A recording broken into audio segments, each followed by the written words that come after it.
नमस्कार। जय गुरुदेव, जय गायत्री माँ।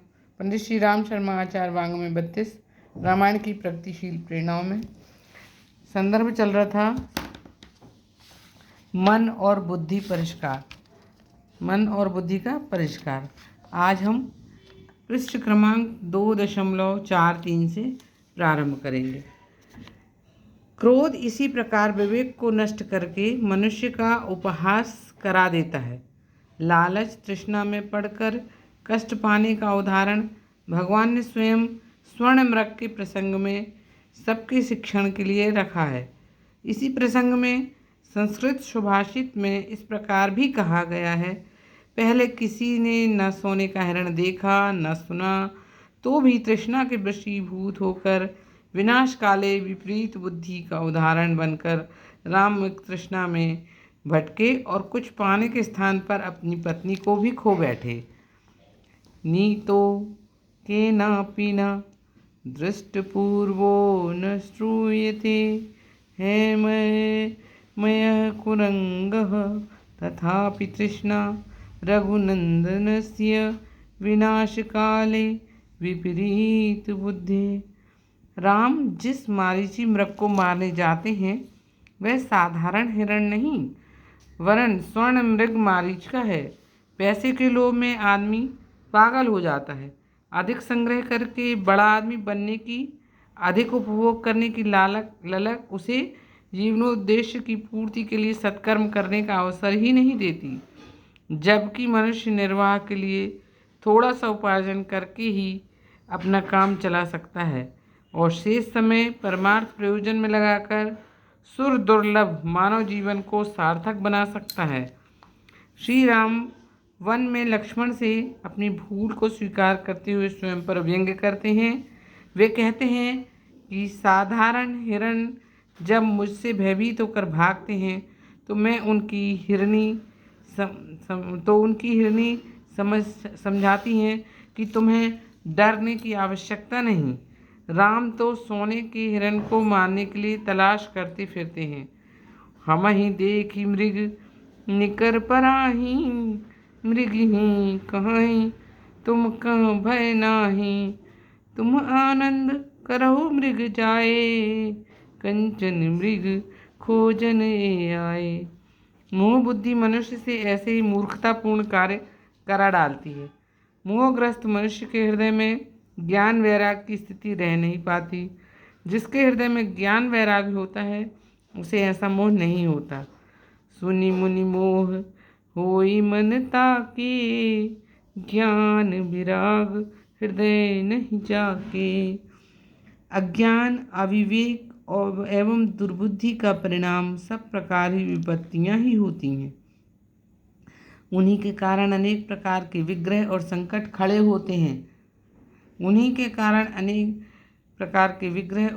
खड़े होते हैं। और दुष्ट मन द्वारा उत्पन्न दुर्बुद्धि व्यक्ति और समाज को कितनी भयंकर क्षति पहुंचाती है, यह मंथरा और कैकई प्रसंग से स्पष्ट होता है। कैकई और उसकी दासी मंथरा की दुर्बुद्धि सबके लिए विपत्ति बनकर सामने आई। विपत्ति बीजु बरसा ऋतु चेरी, भुई भई कुमति कैकई केरी। दुर्बुद्धि की पहचान यह है कि वह किसी न किसी के अहित की ही बात सोचती है। तोड़ फोड़, विनाश, प्रतिशोध, आक्रमण, कलह, दुरभिसंधियाँ रचकर विग्रह उत्पन्न करना ही उसका मुख्य प्रयोजन होता है। करई विचारु कुबुद्धि कुजाति, होय काजु कवन विधि राती। अपने व्यक्तिगत हानि लाभ को ही सब कुछ मानना, दूसरों के हित अनहित की उपेक्षा करना, जन कल्याण का, दूसरों के सुख दुख का ध्यान न रखकर, यह संकीर्ण स्वार्थपरता का परिचायक है। ऐसी निकृष्ट भूमि मंथरा जैसी कुटिल आत्माओं की ही हो सकती है। राम के अभिषेक की बात सुनकर मंथरा अपनी अंतरंग उपेक्षा व्यक्त करते हुए कहती है, को नृप होई हमहि कहानी, चेरी छाड़ी अब होव की रानी। दुर्बुद्धि सलाहकार कई बार सहज बुद्धि को कुमारगामी बना देते हैं। जैसे कि राम राज तिलक को मंथरा ने इस प्रकार प्रस्तुत किया कि कैकई की सहज बुद्धि उससे प्रभावित होकर उल्टी दिशा में बह गई।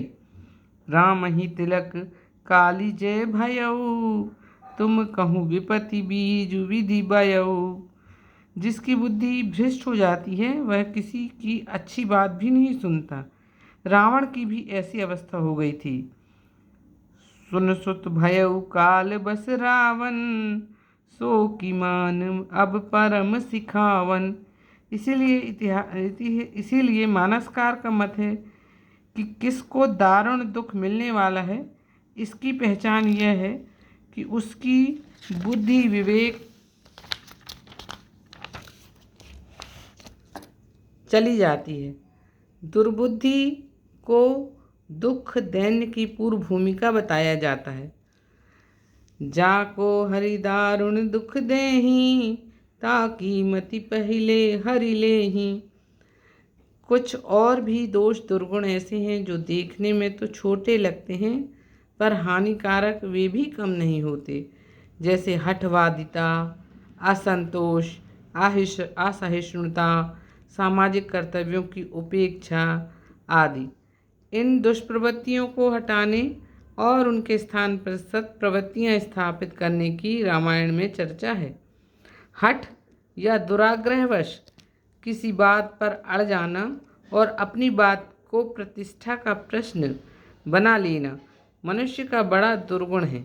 किसी को दुराग्रह नहीं होना चाहिए, वरन अपनी पिछली बात विवेक की कसौटी पर अनुपयुक्त प्रतीत हो तो उसे तत्काल त्यागने के लिए तैयार रहना चाहिए। हठ को स्वयं भी राम ने अनुचित कहा।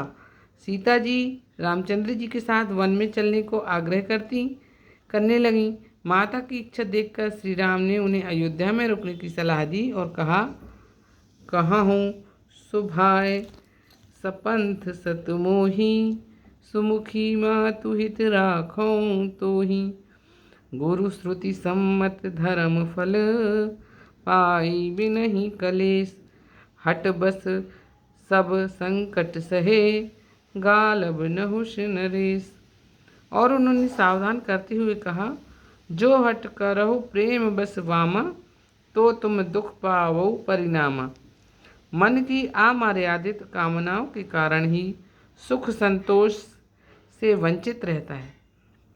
मानसकार का मत है कि कामनाओं के नष्ट हुए बिना संतोष नहीं होता और जब तक संतोष न हो तब तक अक्षय सुख स्वप्न में भी प्राप्त नहीं हो सकता। बिनु संतोष न काम न साही, काम अछत सुख सपने हु नाही। यही भाव दूसरे शब्दों में इस प्रकार प्रकट किया गया है। को विश्राम की पाव, तात सहज संतोष बिनु। चले कि चल बिनु नाव, कोटि जतन पची पची मराई। अपने दोषों को छिपाने से वे भीतर ही भीतर बढ़ते और पुष्ट होते रहते हैं। इस प्रकार अपनी विशेषताओं का बखान करते रहने से वे घट जाती हैं, गरिमा समाप्त होती है। साथ ही शेखीखोर व्यक्ति दूसरों की आंखों में छोटा होता चला जाता है। इन दुर्गुणों से आत्मोत्सर्ग में तो बाधा पड़ती ही है। इसीलिए भक्त दोषों को छिपाता नहीं, वरन भगवान से यह प्रार्थना करता है कि मन में दिखावे की वृत्ति हटा दें। यही भाव विनय पत्रिका में तुलसीदास जी प्रकट करते हैं। हे प्रभु, मैं आपसे विनय करने में सकुचा रहा हूँ, क्योंकि मैं जानता हूँ कि यह चराचर जगत आपका ही रूप है, पर मैं हठ के कारण आपके इस स्वरूप को नहीं देखता। मैंने मन, वाणी एवं कर्म से जो पाप किए हैं उन्हें तो यत्नपूर्वक छिपाता हूँ, किंतु यदि कभी दूसरों की प्रेरणा से या ईर्ष्या के कारण मुझसे कोई शुभ कर्म बन पड़े तो उसको ढिंडोरा पीटता हूँ। सकुचत हो अति राम कृपा निधि, क्यों करी विनय सुनावो। जानत हो हरि रूप चराचर, मैं हठी नयन न लावो। मन क्रम वचन लाई कीने अग ते करी जतन दुरावो। प्रेरित ईर्षा बस कबहु किए कछु शुभ जो जनावो। मन उन्मादी भ्रमग्रस्त की तरह भांति भांति की विडंबनाएं रचने और बाल क्रीड़ाएं करने में निरत रहता है। भक्त भगवान से प्रार्थना करता है कि इस बावले को जब आप समझदार और सत्पथगामी बना देंगे तभी उसका कल्याण होगा। इस संदर्भ में विनय पत्रिका का एक पद है, दीन बंधु सुख सुख सिंधु कृपा कर कारुणिक रघुराई। सुनहु नाथ मन जरत विविध जुर करत फिरत बौराई। कभौं जोग रत भोग निरत सठ हट वियोग बस होई। कबहु मोह बस द्रोह करत बहु कबहु दया अति सोई। कबहु दीन मतिहीन रंक तर कबहु भूपि अभिमानी। कबहु मूढ़ पंडित विडम्ब रत कबहु धर्म रत ज्ञानी। बुद्धिमान इसे मन की कुमारगामिता समझते हैं और सावधान करते हैं। जब विभीषण ने रावण को इस पद पर जाते देखा तो उसे सावधान करने की चेष्टा करते हुए उसने कहा, काम क्रोध मद लोभ सब नाथ नरक के पंथ। सब परिहर रघुबीरहि भजऊ भजई जय संत।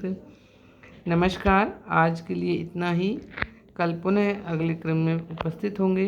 तब तक के लिए जय गुरुदेव।